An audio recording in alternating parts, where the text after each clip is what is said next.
Hey, what's up everybody? I just thought I would share what happens to a Parrot bebop drone when you forget to calibrate it. It's been a couple months since I've flown my drone, and I did forget to calibrate it before I took off today. So it starts out pretty well. I'm flying out over the Feather River about 30 miles north of Sacramento. And then all of a sudden I kind of lose control. You can see it starts to yaw a little bit here to the side, and now it's spinning all on its own. So pro tip number one, calibrate your drone. Pro tip number two, don't fly out over water when you haven't calibrated your drone, probably not for the first flight of the day anyway. So at this point, it's all the way across the river from me, and it starts to just kind of spin wildly. Now, I've edited the video so you don't get sick watching it, because it does spin quite a lot here, back and forth and back and forth. And at this point, I'm still in contact with the drone, but I haven't had control of the drone for the whole flight. I think it spent its time just trying to figure out what was up and what was down. And I kept pushing the home button, hoping that it would return home. And here you can see it's starting to come back, and it's still yawing and spinning wildly. And it heads back over the river, and I knew it was lost. It looked like it was going to crash into the river. And it just kept going, and it was about 120 miles up the river from me, about 120 feet up the river from me, excuse me.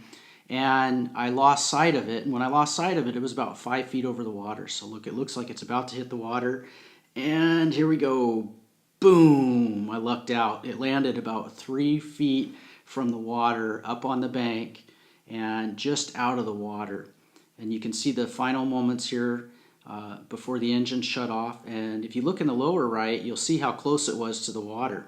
Now I realized as I walked up the stream, it was probably lost, but I still had a picture. And you can see me adjusting the picture, and then that's when I realized, hey, the drone made it. Thank goodness that the drone made it. I was not looking forward to investing another couple $100 in a drone. So at this point, I looked and looked, and I found the drone. It's quite close to the water, as you can see, and I'm climbing back up the bank here. And of course, I did calibrate the drone and took off and had a good flight. It's been a couple months, like I said. It's been since about Thanksgiving, since the last time I flew the drone. I wanted to get out over the Feather River north of Sacramento to kind of look and see if I could see any of the flooding damage that happened. I'm inside the levee system here.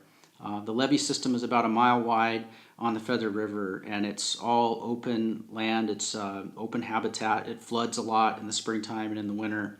So about a week ago, the area that I'm at, maybe a week and a half, was completely underwater. And you can see the river's still pretty full, but it's within the banks of the river and not within the levee system.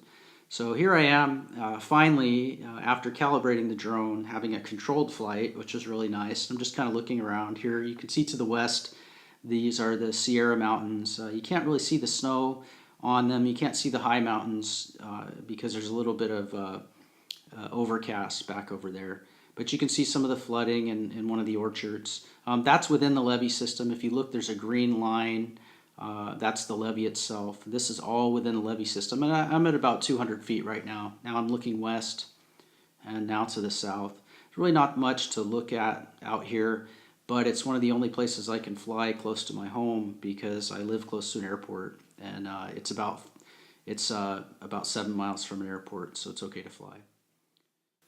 So thank you to everyone for watching, and if you liked what you saw, please like, subscribe, and share. Thanks.